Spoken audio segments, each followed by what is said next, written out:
Welcome to Dakota Growing. I'm Kelsey Deckert, your horticulture agent here in Burleigh County, joined in the radio access studio by my co-host Tom Kalb, NDSU Extension horticulturist. How you doing? Morning, Kelsey. Everything's good? End of July, here we are. That's right. Now, I'm kind of feeling the stress of school starting soon. Yeah. So, of course, my child is under severe stress now because, the summer's coming to an end. But, it's changing. But it's still summer, definitely. It's warm for sure. Outside. And, very warm. It's kind of smoky outside this morning a little bit. Did you smell that? Yeah, how about yesterday, too? It's like haze, just very thick. How do you live in Canada with all those wildfires, man? I don't know. It's so bad here. How bad it must be up there in Canada. Like, must stay inside a lot. Is there a whole country burning? Like, what the heck's going on up there? But you know what? We don't have that many wildfires in North Dakota, right? No. Not many trees to worry about. So no, that's for sure. Maybe brush fires or tumbleweeds. But no, we're just dealing with storms this year. That's right. Just the storms. Some hail and a lot of rain. Yep. Which is a good thing. That's right. Speaking of rain, I think I'm just going to start talking. Okay. Okay, I'm going to get going right here. And my theme today is prepare for attack. Oof. Didn't know you we go. were in a war zone. Yes, that's right. It's coming. Well, one thing that's going on is that here we are. I'm getting some reports from our gardeners across the state, and here's a girl who had a great zucchini harvest. It's just going gangbusters. Look at all that zucchini there. Just like, I don't know what she's going to do with all that zucchini, but there it is. And then here's some beautiful lettuce that's being produced.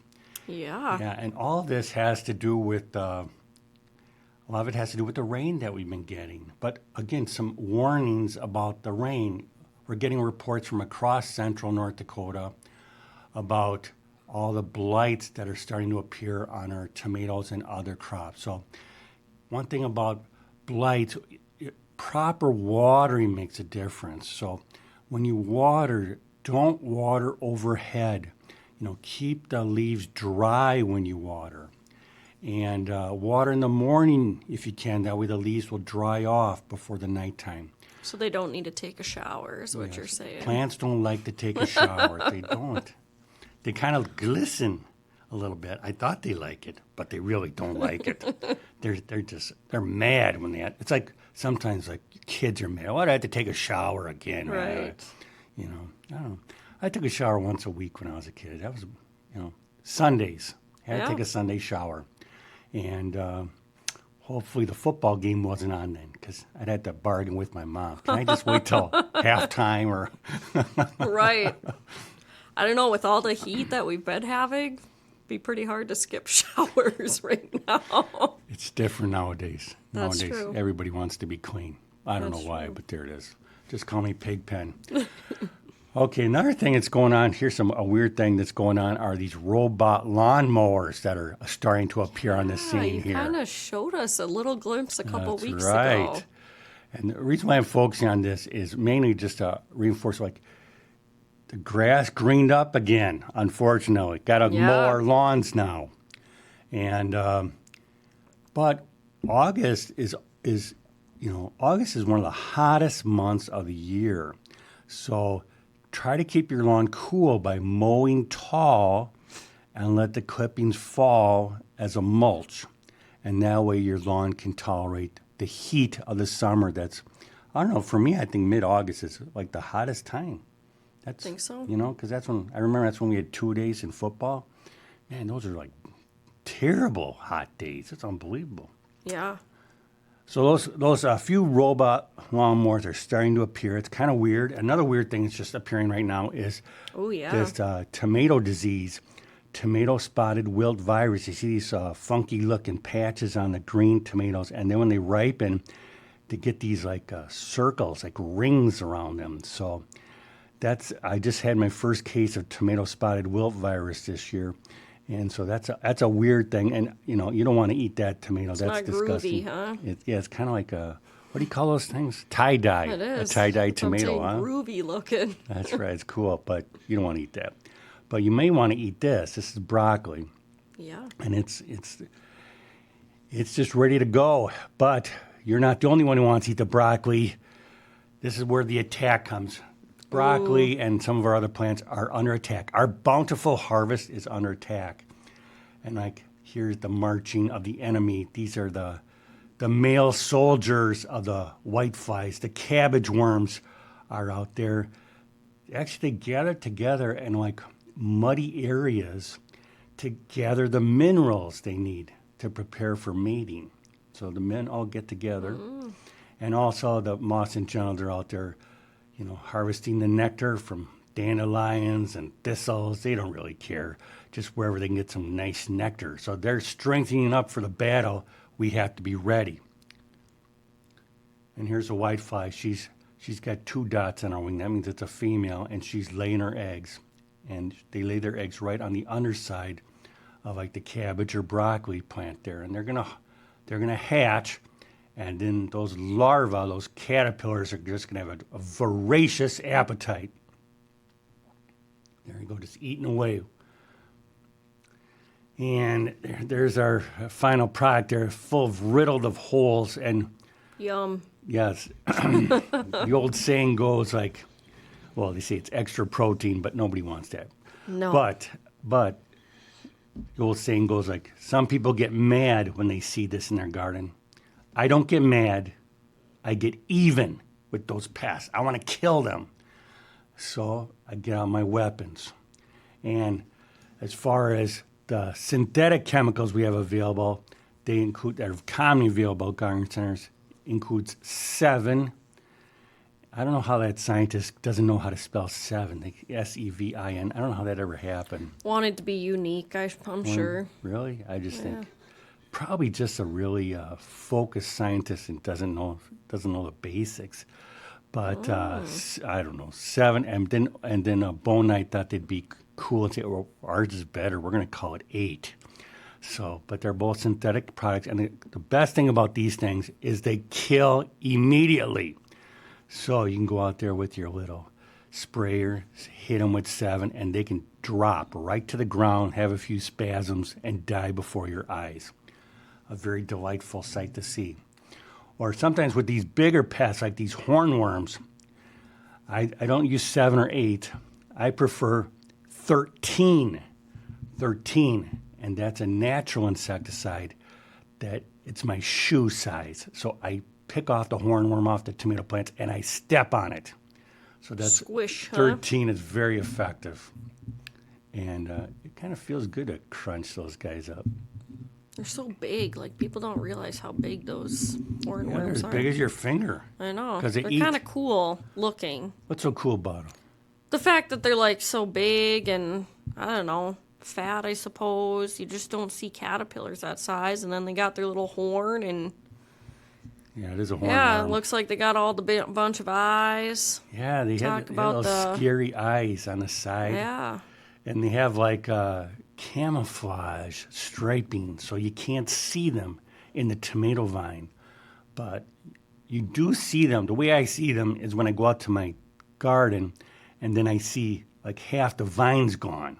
So I know they've been eaten. So yeah, that's definitely a cool pet. It eats 4 times its weight every single Why it day. gets so chunky and big. Yeah, 4 days. Could you eat 4 times your weight No. one day? No. Every day. No. Yeah, that's a lot. They say it's like in 1 month it grows so fast it's like a cat turning into an elephant in 1 month. That's pretty fast. It's outrageous. Just shedding skin all the time and eating and gorging and Tummy aches. yes. But okay, besides using your shoe, there's other natural insecticides available. And I'm going to talk about that for the next 5 minutes here. And the nice thing about these natural insecticides is they're very safe compared to those synthetic products like 7 and 8. So these they can be like insecticidal soap is almost harmless, like it's just soap. Yeah. Have you ever, of course we use soap in the shower, in my weekly shower of the test. But when I was a kid, I was thinking about this on the way over here. Soap, could you even like eat the insecticidal soap? Of course, you don't recommend it, but I remember like in the old days. You got in trouble? A little soap in the mouth? You said the wrong thing. Ugh. You were threatened here. Get that bar of ivory. Here we go. Gonna wash out your mouth, Tom. Little Tommy there. Yeah, those are the days. I think I only got it once myself, but I was a pretty good kid. I wasn't the worst kid. But and now BT, Bacillus thuringiensis, that's almost harmless. And then the other ones are very safe too. So let's go over each one of them and tell you about the good points and bad points of them. Insecticidal soap, the way it works is it dries out the pest. Okay? So it really works on these moist pests like caterpillars. And also ones that don't move too much, because you got to spray the bug itself. You have to spray it. It's got no residual life. A new bug can come on the plant an hour later. It won't be affected. So you got to have very thorough coverage and repeated sprays. So for me, I don't really think insecticide soap is useful, for me on a house plant situation. It's just like outside when the bugs are moving around, it's really hard to nail them. Yeah. So I think insecticidal soaps are quite limited, but they're so safe. And then BT is that other one that's very safe. It's a soil bacterium. It's got to be eaten by the pest, and then it causes a gut rot. And so it takes about 2 days for that bug to die. The nice thing about Bacillus thuringiensis and some common trade names include dipel and thuricide. But you can read carefully on the label. It's often called BT for the initials of Bacillus thuringiensis. But the most common formulations are specific for caterpillars. They'll only kill caterpillars. So that means they won't harm bees.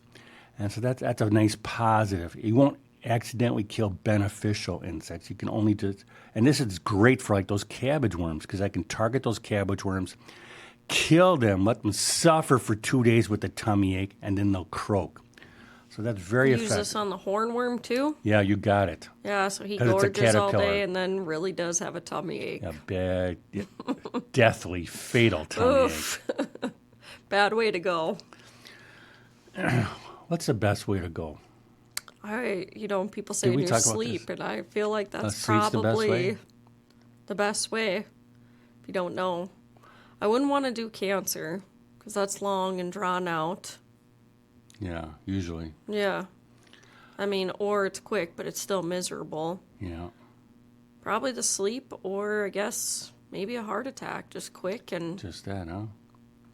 I think the best way to die is an airplane crash. Oh, yeah, that don't sound like fun. I know, but you see, the nice thing is you're going down, you know you're going to die. I wouldn't like that feeling. No, you got to.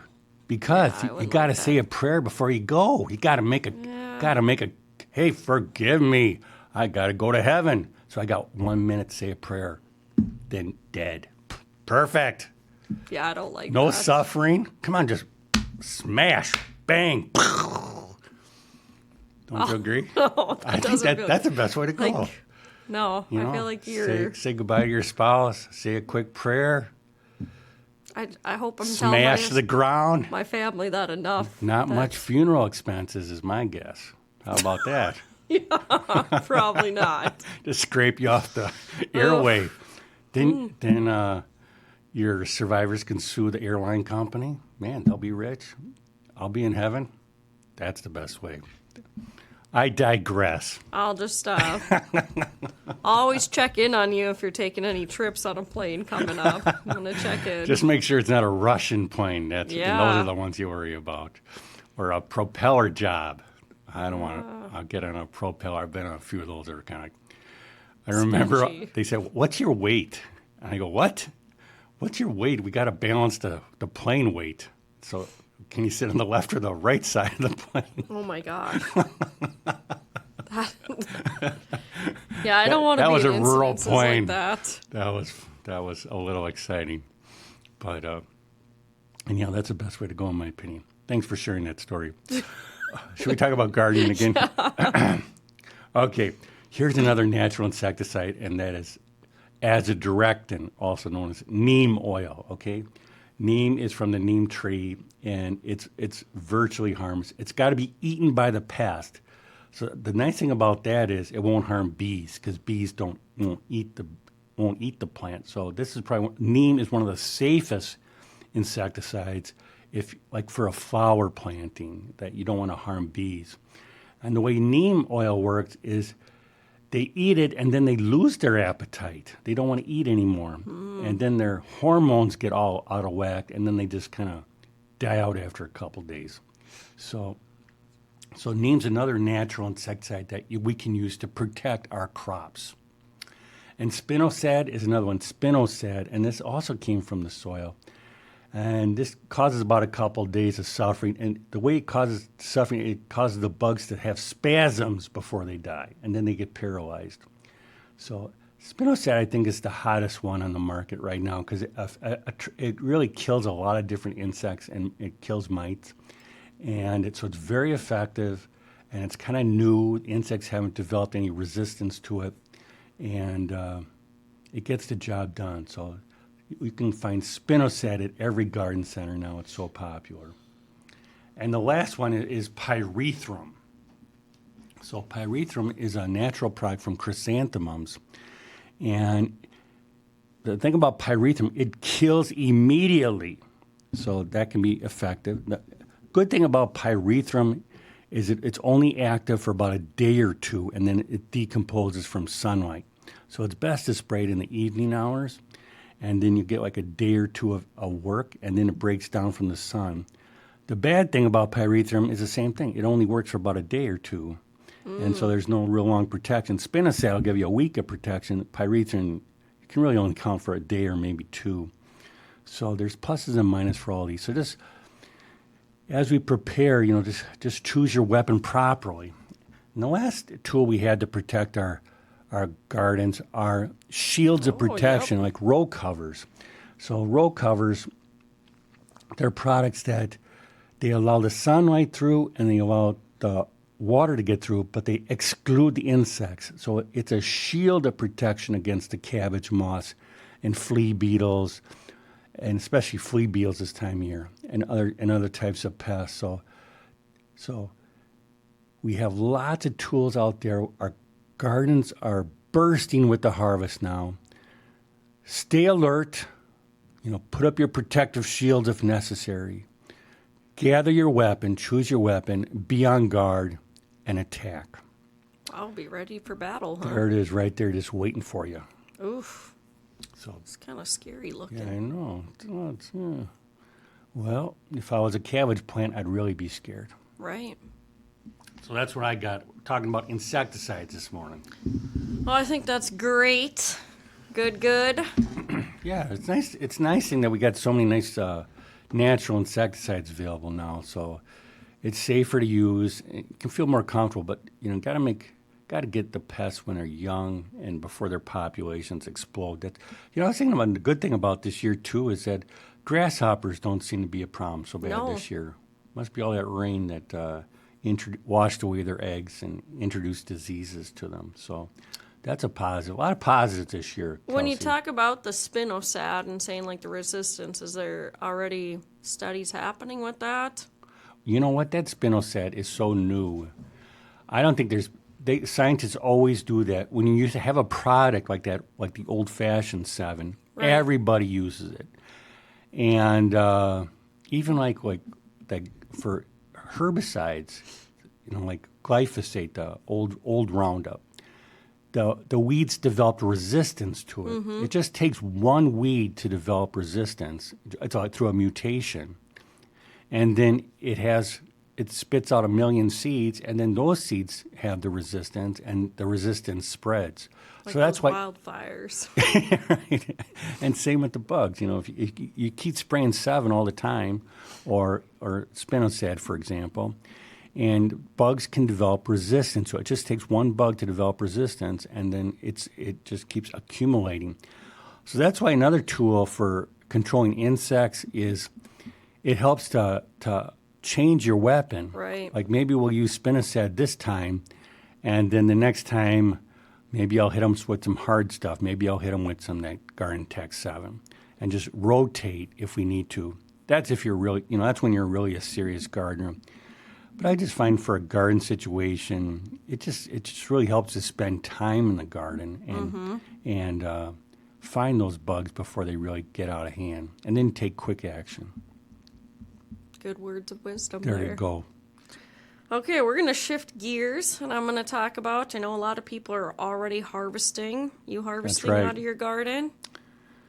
Actually, in my Carrington garden, we're just starting to harvest. Yep. What are you getting out of there? Beans and my ornamental sunflowers are just blooming. They bloom really quick, and I haven't quite got to my. It's a summer squash. It's a scallop type of, kind of like a zucchini, but it's a scallop shape. It's not quite ready, but it'll be ready in a week.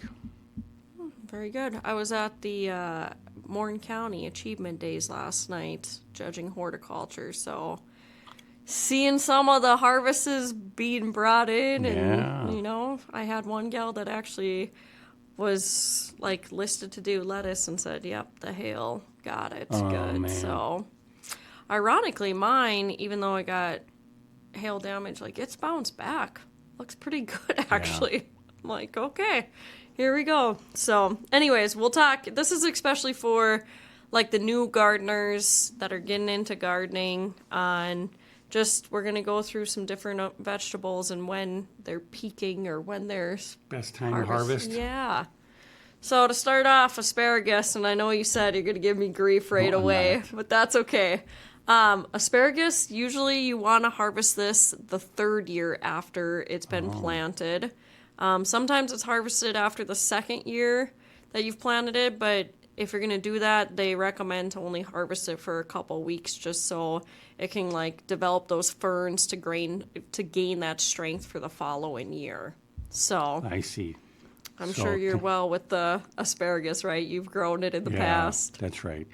And so you want to promote the ferns. Yep. And then they'll generate energy to the crown for next year's harvest. Yep, yeah, that's right. So you wouldn't harvest the ferns now, huh? No. Yeah, and you usually want them about 6 to 9 inches. And then, again, if you're using, I'm just going to talk about, shelf life again, about 2 weeks. So you mentioned beans. Right. I had one of the community gardener bring in a whole bag of beans the other day. I think he's in beans up to his ears.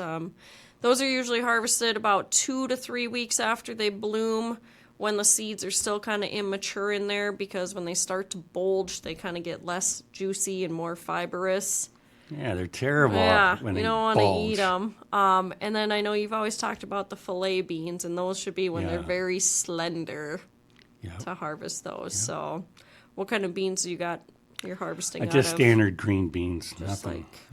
Just a quality bean, I think there's a group called the jade beans. Okay. They're a little bit thinner and dark green and longer than the standard Blue Lake. So those are our most popular beans in our trials across the state.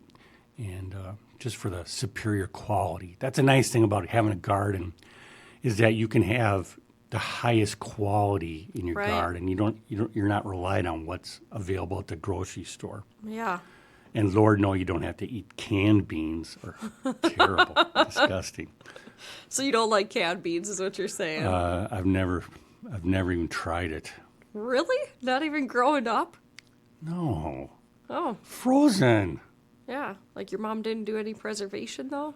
Not beans. Beets. A lot of beets, but no beans. Beets is back. Look at that. How about that?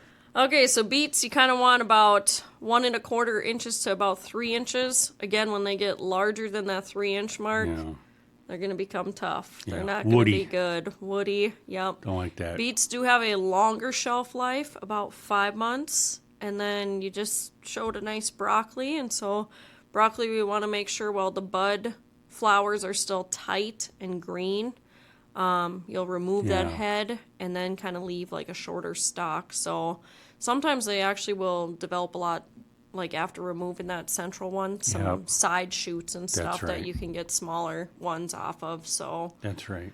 They have about 2 weeks of a shelf life. So just continuing on the B, Brussels sprouts. Ever grow those? Those they're terrible. But the problem with Brussels sprouts when you grow them is they ripen so late. Yeah. They're like, it's like you got to go out in your snow boots and harvest them pretty much. At least that was my experience as a child or on our farm. So, yeah. Those didn't go to the farmer's market often, huh? Never. Never. Yeah, because it's snowing outside. Yeah. I'm not going to. Yeah, so I don't know. Are you a Brussels sprouts fan? No. Yeah. I've ate them. Like, I've ate them at, I guess, when family has prepared them or, like, at a restaurant. They need lots of flavor. What kind of restaurant has Brussels sprouts? Must be fancy, huh? Like you get, like somebody's, like I don't order them. Yeah. But somebody else, and they'll say, try this. Right. Okay, I'll try it. It's just like intense cabbage. Yeah. I think it's better than canned beans, though. That's okay.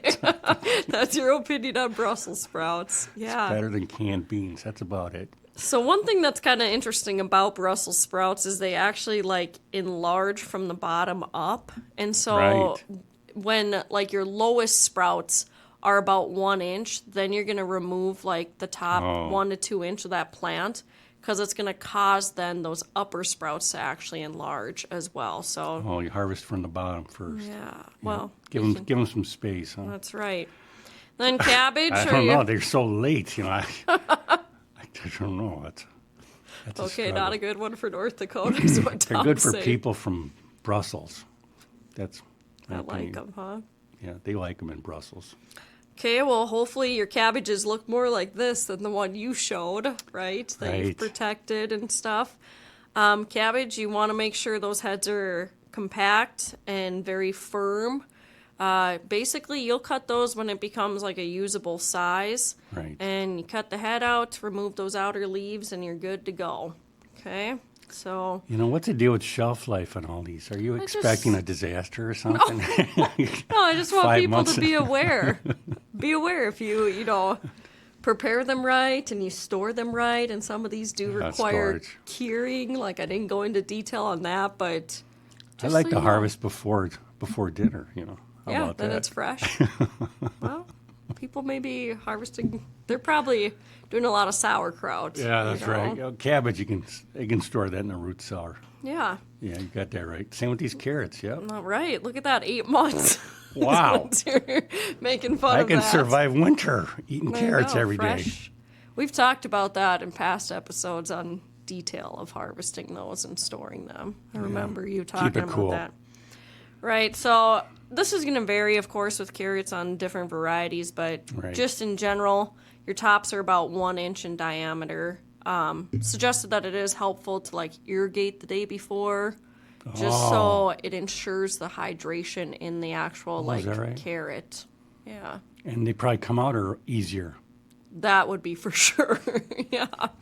Sometimes they're not easy, are they? No, you get out like a spading fork. Yep, and then end up cutting into them. So, cauliflower, you want to cut that head above the ground level. Again, remove those leaves that are wrapped around, but we want that while it's white and kind of before those curds get ricey. So, again, where they're like tighter, they're not starting to get loose or anything like that. Get a little yellow tinge. Yeah, we don't like that. Yeah, cauliflower is way too much work. There's another one. Tom's just saying, forget about it. Yeah, I know. 'Cause you can buy that at the store, and it looks perfect. Yeah. I don't think cauliflower is the way to go. Because it's so sensitive to temperatures, and I have a lot of failure with cauliflower, so I just forget it. I just forget about it. It's not worth it. How about sweet corn? Grow that? Man, we had over 10 acres every year, sweet corn, on our farm. Yep. Hot item. Picked by hand. Those were the days. Yeah. I got rich off sweet corn.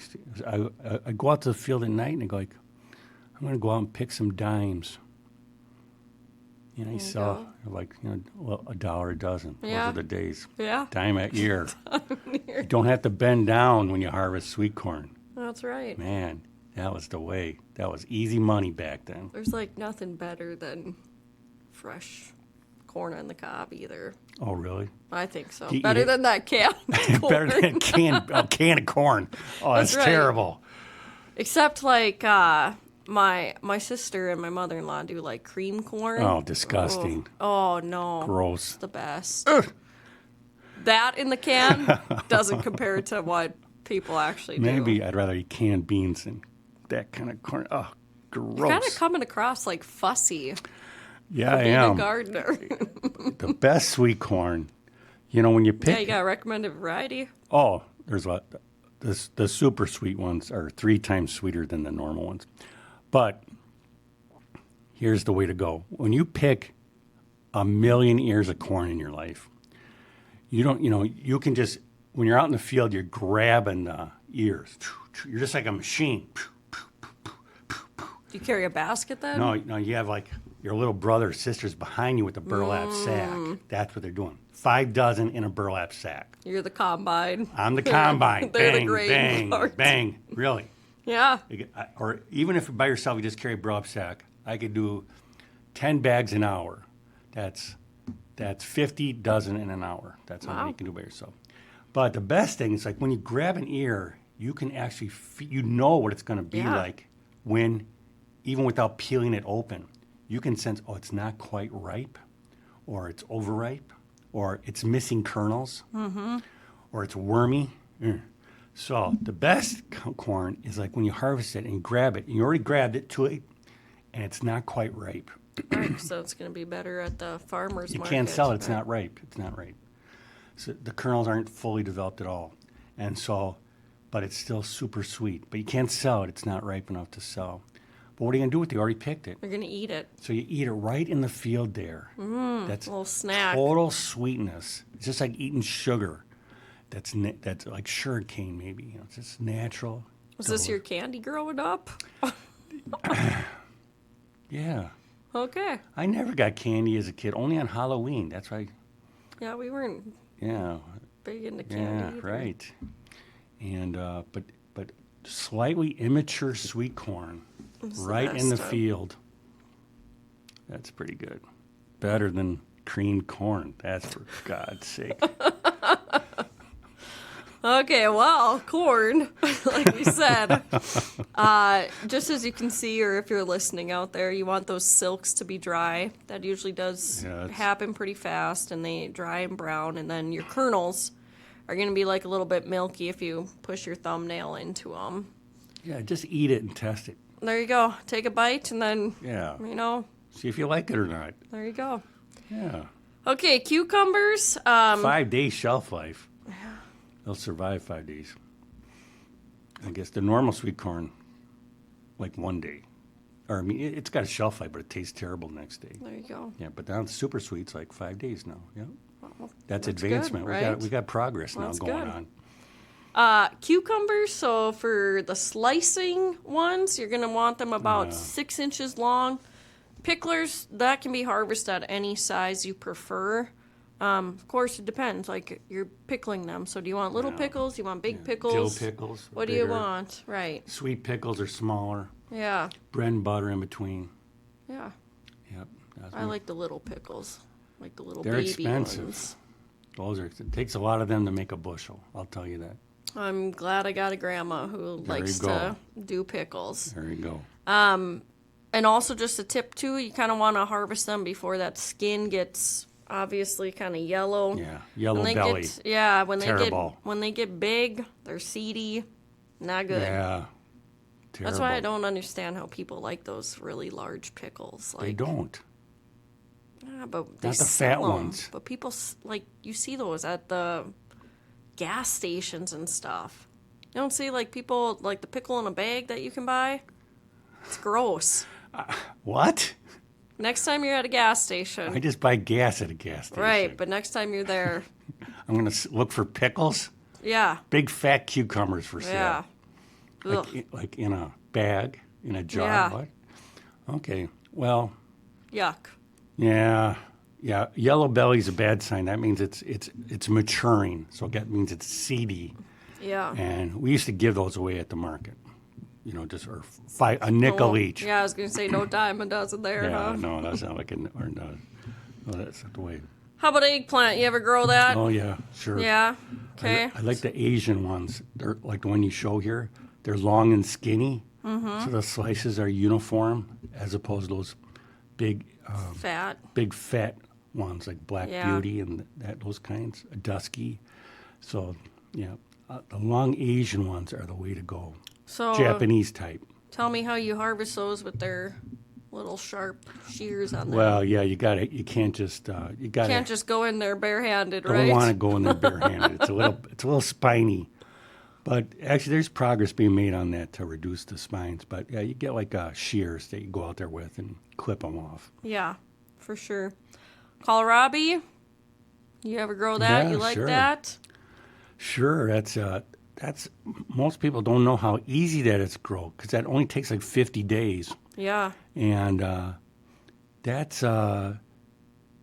that's like a fancy cabbage. It's a crisp, mild tasting cabbage. That's one that's really underutilized, I think. Yep. It kind of looks like those old spaceships from Right. Martian movies. And they like that. land and the That's tentacles right. come down, except That's these are right. like upside down. Yeah. That's good, and it likes cool. It's in the cabbage family, so it likes cool weather. Yeah. Yeah. So you want those again, 2 to 3 inches. Gets too large, it's gonna be like those beets, get woody Right. and bitter. Lettuce, you want to harvest while the leaves are tender. They have a 1 week shelf life too. Cantaloupes, again, I know we've talked about that, and you've talked about that process of the fruit slipping off the vine easily. Yeah, Your fruit is also going to be firm, and that netting on there is going to be even, and then even that background color of it will kind of start to yellow and lose like the shine on it. So that's an easy one to tell. Just tug at it. if it stays, it should It's not stay, ready. right? If it's a standard cantaloupe or muskmelon, those honeydews are a little bit more tricky because they don't slip off. So you have to. That's where you just got to trial and error. You just got to Right. see it. You gotta have that years of experience. That's like when you talked about like that. Put like a golden color to it, or it's a little bit tricky with those. But cantaloupe in general is easy. Yep. Easy enough. It's delicious. Onions, we've talked about this one Yeah, too. right. You know, when those tops fall over and dry. Right. So kind of easy. You can lift those with like a spading fork too, Yeah. and you can leave them on the ground for several days too if the weather's going to be warm and dry. Yep. Peas, you want to do that when the pods are still tender. I love garden peas. Those are the best. You talk about eating the corn, Yeah, right? I hate peas. Oh wow. There again, another one Tom does not like. As we I go told through. you that story. Peas, I hate peas because they always ripen on the 4th of July. Oh yeah, took away your Took away my fireworks. fireworks and experience. We picked bushels of peas on the 4th of July in the morning. I spent the whole day in the kitchen shelling peas. It's ridiculous. Harvest a bushel of peas, and then you shell them, and at the Yeah. end you got a little bowl of peas. That's- The rest is all going to the cows. It's ridiculous. So Okay. I'm not for that. I'm for snap peas. That's the because you eat the shell. Yeah. And you go to the fireworks. It's a bonus. That's the way to go. Win-win. It's a win-win I situation. love it. I love I agree with you. Like peas, I think every garden should have like one row of peas, so you can eat the peas in the garden. Yeah. That's one. No way is it going to last 1 week on the shelf. I'm going to eat it right there in the field, and just pop open those peas and gobble them up. Gobble it down. That's the way. exactly That's what the I way was life's thinking. about. Yep. Peppers. Again, this is going to vary on your variety and stuff. Just really when your fruits reach that desired color or size. Of course, if you are growing hot peppers, like wear gloves, don't be touching your face, make sure you're washing your hands immediately afterwards. And you also don't need to wait till like it's all reach red, like that will develop as well. You know, if you have some of that color on there and it's not fully uniformed yet. Yeah, the red's the mature color Right. of the bell pepper. Most bell peppers are green, immature. Yeah. That's the way most people harvest them. I hate green peppers. Really? Do not like the taste, like, at all. I kind of like them. Do you? Yeah. I'd rather have, like, the bell that's got, like, a sweeter... Yeah, that's the green. Oh, the I green know, bell but pepper. the green, I do not like green peppers. Oh, you like a There's- red bell pepper. Yeah, or like Yeah, they are yellow sweeter, or yeah. orange. Yeah. Anything but Of course, green. that's Blech. expensive though. That's those things. I guess, And yeah. patient, or you got to be patient Yeah. because they take longer to develop. That's for sure. Don't quite store as long either. Okay, I'll But make you'll just I'll eat make it, though. edits on this after No, today. no, I'm just saying like for you, like since you like that red one, it won't store as long as a green one. A green one will store forever. Yeah, Just about. So not forever. I'm exaggerating, but long enough, right? if you really like it, you don't have to worry about shelf life of a red pepper. Yeah, you'll Yeah. eat the whole thing. Oh, well, maybe, yeah. Hot peppers. Yeah, I'm so with you on that. Got to be a little bit careful Yeah. with those habaneros. Those kind, man. Those are vicious. So when I was teaching, we did like a food science unit, Yeah, and we did fresh salsa. yeah. And one kid's like, I'll bring all the jalapenos in. Oh yeah. And I was talking about wearing gloves and everything. He jumped ahead, Oh, cut he's him touching. slice, Oh and he no. touches his eyes. And Oh no. I'll never forget that. swollen. Yeah, like just the tears running down. Oh, poor kid. Yeah. Yeah. I think I almost died once from hot peppers because I harvested hot peppers. There were chili peppers, cayenne, Oof. and I wanted to store them to eat them all the winter. So I put them in the oven at like about 150 degrees or 100 to 150, about the lowest you can set your oven, because I wanted to dry them. Yeah. Man, I opened up the oven. Wow. I got blasted with cayenne pepper smoke. Man, I just fell on the ground and go, I'm like my lungs must have been exploding. That was a close one. Yeah. I don't want to die that way.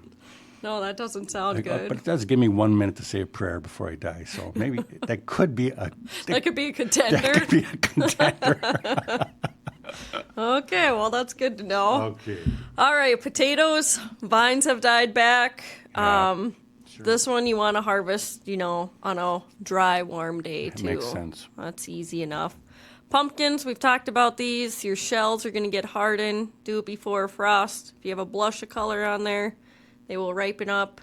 Radishes, you talked about a couple weeks ago, I feel like, sowing seed for radishes and Right. doing some fall ones. Yeah, So, mid-August, great time to sow radish. Yeah. Best time.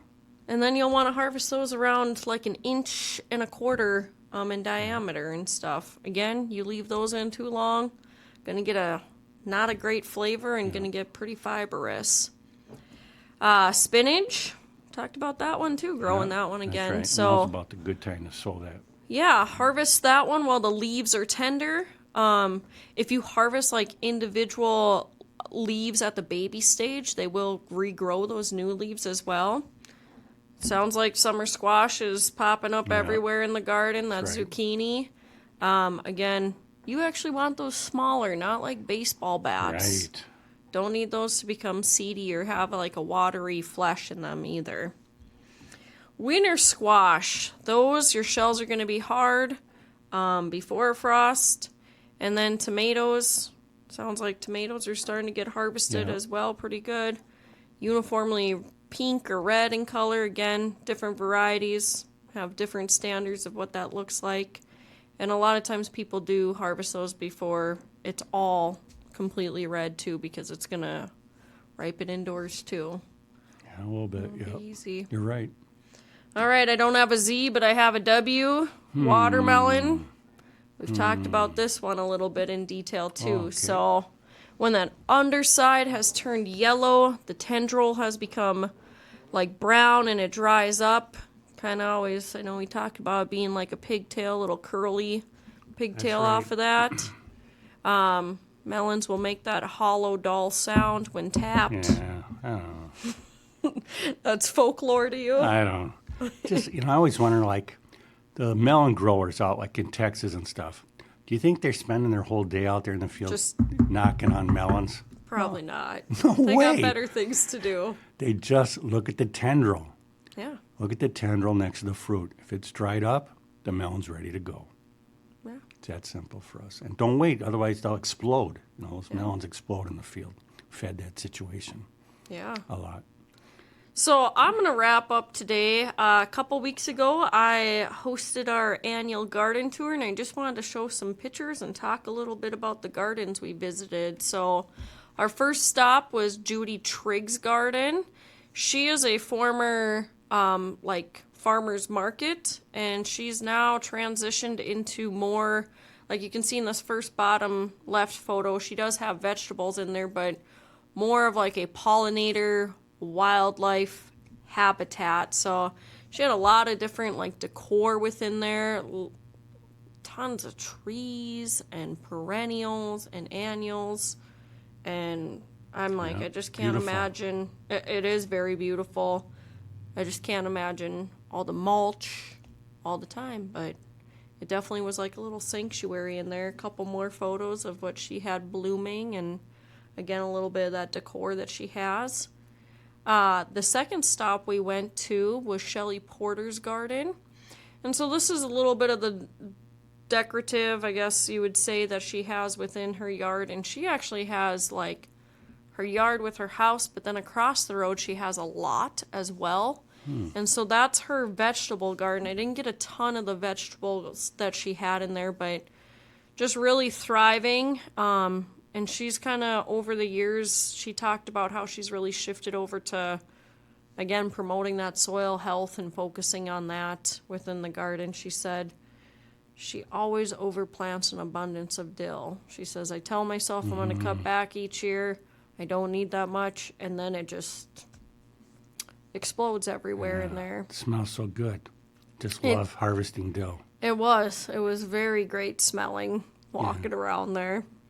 The last stop we took was actually at the Baldwin Greenhouse in Stoll Farm. So we weren't there to actually like tour the greenhouse itself. They have partnered with Strengthen ND and have a program offering those who are new or, again, maybe foreign countries to come in and learn about agriculture and gardening and stuff. And so they have some area dedicated, and these first pictures aren't that. I just like how they have the decorative beds for the greenhouse, but these next ones are that. And so people have dedicated plots out there that they come out and they garden and they harvest. One of the gardeners out there was a cut flower grower. They also had one of our master gardeners I know has a plot out there, and they're growing like some of their peppers and everything out there. So just kind of really neat to see and hear how they've made that partnership with Strengthen ND and kind of the educational piece that is being offered to people interested in that. And then they also had like a really big pumpkin patch and sweet corn patch as well behind there. So it was a great day, great tours. I found some new plants, of course, that I liked and everything like that to Really? give it a try. What's the best plant?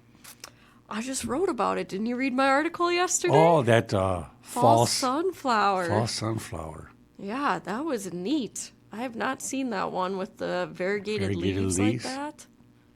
I thought, man, I like that, huh? I did. I really like that. So that was my inspiration for this year. There you go. That's one good thing about going to these tours. You get lots of ideas, Right. and then you can copy. Be a copycat. I'm okay with that. And me too. Like, they tested it out. They're the researchers, That's right? right. So now we know what It works, works. and I'll go ahead and implement that in my Yeah, garden. that's not a bad idea. Like when people have like, I don't know what tree grows well in my neighborhood. We'll just drive around the neighborhood, see what else, see what everybody else grows, thriving. see what grows there. Good. Why do you like that? Oh man, I really love that flower. Oh, I really love that plant.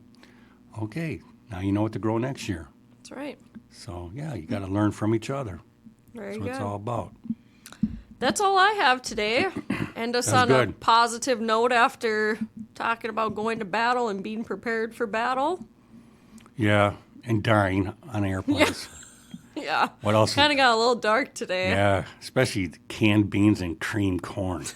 Wow. That is disgusting. Tom's like, I'm booking my airplane Almost ride Brussels sprouts. before I'm eating canned corn. Brussels sprouts. How about kale? Kale's disgusting too, but at least you can make a smoothie out of it, so that makes it edible. I'd rather have like kale where you just kind of like Look at it. stir fry. Yeah, Yeah. no, turnip greens. Turnip greens are better for stir because they're milder. They're not quite as nutritious, but that's okay. But the mild greens, like mustard, there's mild mustard. Asian mustard greens or turnip greens are really, that's the ticket, I think. Last night I had a 4-H'er bring up broccoli sprouts in a container. Oh, like from the side shoots. Yeah, and Yeah. he picked one off and he goes, "Do you want to try it?" I said, "No, I think I'll pass." Oh, really? Well, side shoots are a nice. It's a nice bonus. They like to. He told me, I asked them what they do, and he was a younger boy, so I was like, "What made you want to grow this?" And they like to put it in their salads, and his mom was giving it a try this year, so she was doing it in the garden, and he wanted to try it in the container, he said. Oh, so they harvest the broccoli and they eat it really young for a sale. It had to be really young. Yeah, well, and he told me, so, like, the ones he brought in were probably like that, and he said they should have been more. Just a couple inches long. Yeah, he probably had about 4 really young inches. sprouts. Yes. Yeah, those are the side shoots that develop. Yeah, that's hey man, whatever people like as far as vegetables go, you know, Probably very nutritious, too. more nutritious than canned beans, probably. It's my guess. Better tasting. That goes without saying that. No, but whatever works for you, that's great. You know, anything that can get the kids eat vegetables. Yeah. Yeah, that's the way to go. Or I would say cherry tomatoes, but you hate tomatoes. Yeah. Ugh. So cherry tomatoes are a nice thing for kids. Maybe my to cherry eat. tomatoes are like your canned beans. No way. Ugh. Any tomato. Oh my gosh, no. Too acidic. Is that right? They're too acidic. Everything. Everything about a tomato is disgusting. Yeah. Ketchup's good. Salsa's good. I'll take it. Ketchup's good, but you hate tomatoes. Yep. Yeah, you figure that one out. Because it's got sugar. It's all the sugar in it. It's got the vinegar in it. Salsa's got other things in it. Yeah. There you go. Yeah, that's kind of like my Kevin's like that too. You know, he same thing. He doesn't want to eat a raw tomato, but he'll have a pizza every day. See? So it's the same. It's the way some people are like that. Everybody's got their little idiosyncrasies, I guess. That's right. So grow what you want in your garden. Yeah. Grow what you enjoy. All right. Any final words as we head into August? No, just enjoy the last few days of summer, and yeah, everything's good. Sounds good. We just want to say thank you for joining us on today's episode of Dakota Growing. And again, if you like to listen to podcasts, we're on all major platforms out there. And we hope to hope that you join us on our future episodes. Dakota Growing is a gardening show brought to you by Dakota Media Access and NDSU Extension.